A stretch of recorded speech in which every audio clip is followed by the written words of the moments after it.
E nessa ideia de resgatar esses afetos, Gessé, você se recorda da primeira vez que você viu um Brasil extremamente desigual, extremamente complexo? Teve um aspecto que foi extremamente importante para a minha formação, foi eu ter passado boa parte da minha formação acadêmica num país como a Alemanha. Eu morei ao todo mais de 12 anos da minha vida adulta na Alemanha. Isso foi muito importante. Isso foi importante por duas razões. Foi importante na minha formação como intelectual, né? Eu percebi, por exemplo, que a discussão pode ser feita de um modo muito aberto, muito espontâneo, e que isso não deve abranger a esfera pessoal das pessoas. Você pode ser sincero, dizer a verdade, etc., sem que isso toque, né? Sem que isso seja visto. As suas ideias não devem se confundir com a pessoa que você é. Isso foi extremamente importante para mim. Eu nunca tinha tido essa experiência. Esse foi, no fundo, o aprendizado mais importante, de aceitar a crítica e perceber que a crítica é o fundamento do processo de aprendizado e não confundir a crítica às minhas ideias com a minha própria personalidade, né? Isso foi muito importante, né? E, de outro lado, como a Alemanha é um país igualitário, um país onde, né, o protestantismo e o igualitarismo do protestantismo, né, é extremamente importante. Ou seja, é um país onde existe, né, digamos assim, um consenso social de que todo mundo que trabalha merece a dignidade, merece ser tratado dignamente, que inclusive não deve ter grande discussão em relação à forma a que tipo de trabalho você faça, mas a forma como você realiza esse trabalho, enfim, que é uma herança protestante, que, claro, foi secularizada de uma outra maneira, que é muito distinto, mas muito distinto mesmo, de uma sociedade com herança escravocrata como a nossa, né? Então, o que eu percebi aqui é que é possível, e exatamente isso que a gente estava discutindo antes, ou seja, esse núcleo, né, afetivo, frágil, moral, que nós todos temos como seres humanos transitórios e frágeis que nós somos, etc., né? A gente precisa de quê? Porque nós somos muito frágeis, a gente precisa do reconhecimento social dos outros. A gente precisa ter a confirmação do nosso valor, da nossa autoestima, da nossa autoconfiança. Essa é a dimensão básica dos seres humanos, né? E essa dimensão básica dos seres humanos, o reconhecimento social, né, ele pode ser universalizado, né? Ele pode ser dado. É claro que existe desigualdade num país como a Alemanha, é claro, burgueses e trabalhadores, alguns ganham mais, outros ganham um pouco menos, embora a diferença salarial seja muito menor do que entre nós. Mas é claro que existe desigualdade. Mas a polícia não pode entrar chutando a porta de ninguém aqui. Não é isso? Se você passa em cima de alguém no trânsito, você vai preso. Você não matou subjente. Ninguém é subjente. Então, você tem um processo onde você pode universalizar o valor básico de todas as pessoas, de todos os seres humanos. Não é isso? É isso que faz com que o acesso à educação seja dado a todos, o acesso à saúde seja dado a todos. E isso é do que os alemães mais se orgulham, né? É dessa universalização, né?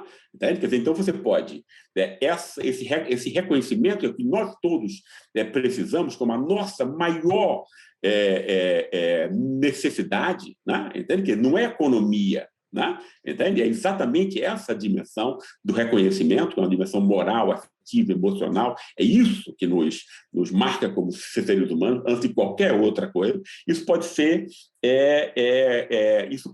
refletido em uma sociedade a partir de uma universalização, onde todos são reconhecidos em alguma maneira, de alguma maneira, sobre aspectos fundamentais, como um país como a Alemanha, os países escandinavos, etc., inclusive mais do que os outros, comparativamente, né? Ou esse reconhecimento pode ser construído às custas dos outros, Francisco. Essa é a grande distinção. Né? Entende? Essa distinção social, essa necessidade de reconhecimento social é o dado social primeiro. Ele é o mais importante de todos. É ele que esclarece como a sociedade vai ser organizada, né? Que tipo de aliança entre as classes vai acontecer, como se movem alianças e solidariedades ou preconceito. Né?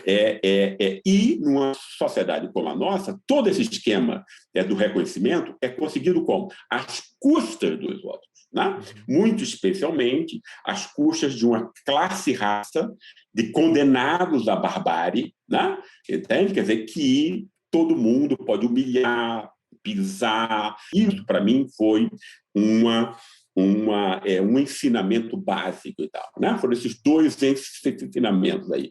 Um, de que a ciência tem que ser perseguida fora da dimensão da personalidade, senão você não aprende, você confunde, né, as suas ideias com você mesmo, com essa necessidade de autorrespeito que nós todos precisamos. Se você confunde isso, aí acabou, você não aprende nunca mais nada. Entende? Você tem que fazer esse esforço, é um esforço penoso, né? Entende? Mas quando você consegue, você efetivamente passa a aprender, etc., e a ter uma autocrítica que funciona, e isso que, inclusive, é exatamente a passagem desse mesmo mecanismo de aprendizado para a sociedade como um todo, né? Ou sociedades que não aprendem moralmente, né? Porque isso não tem a ver, Francisco, eu queria muito explicitar isso não tem nada a ver com uma espécie de racismo que existe ainda hoje e existe em todo lugar, né? Que a gente dizer que antes as pessoas pensavam que os brancos, né, eram superiores aos negros, então governar os negros e racialmente, né? Isso foi transformado depois em uma espécie de culturalismo, que no fundo é um racismo, você só muda a raça para a cultura, né? Esse aprendizado não significa nenhuma coisa que tenha a ver com uma cultura que é imutável, etc., ou com a raça que tem, entende? Isso não tem a ver. Isso tem a ver com lutas, porque, inclusive, esse aprendizado num país como a Alemanha foi extremamente difícil, né? Os alemães tiveram que se assumir como nazistas, entende? Como uma sociedade militarizada, preconceituosa, racista, etc. Né? O processo de aprendizado, seja em indivíduos ou em sociedade, só se dá quando você se autocritica. E é necessário uma enorme coragem para que você faça isso. Né? Então, a Alemanha só pôde desenvolver essas faculdades quando ela se diz: nós somos fascistas, né? Isso é vergonhoso, o que é que a gente tem que fazer para nunca mais ser? Né? Ou a maior parte da nossa população não mais ser fascista, nazista, racista, como nós sabemos que somos, em alguma medida. Entende?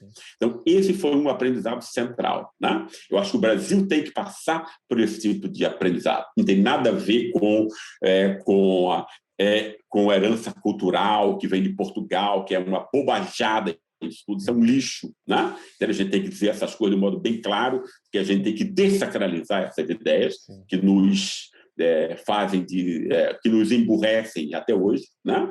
Entende? E mostrar que existem mecanismos de aprendizado coletivo.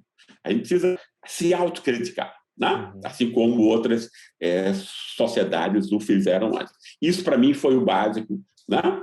E que foi um ponto que, enfim, impressionou e que modificou a forma como eu ajo como pesquisador e comandou todas as minhas pesquisas e preocupações desde então.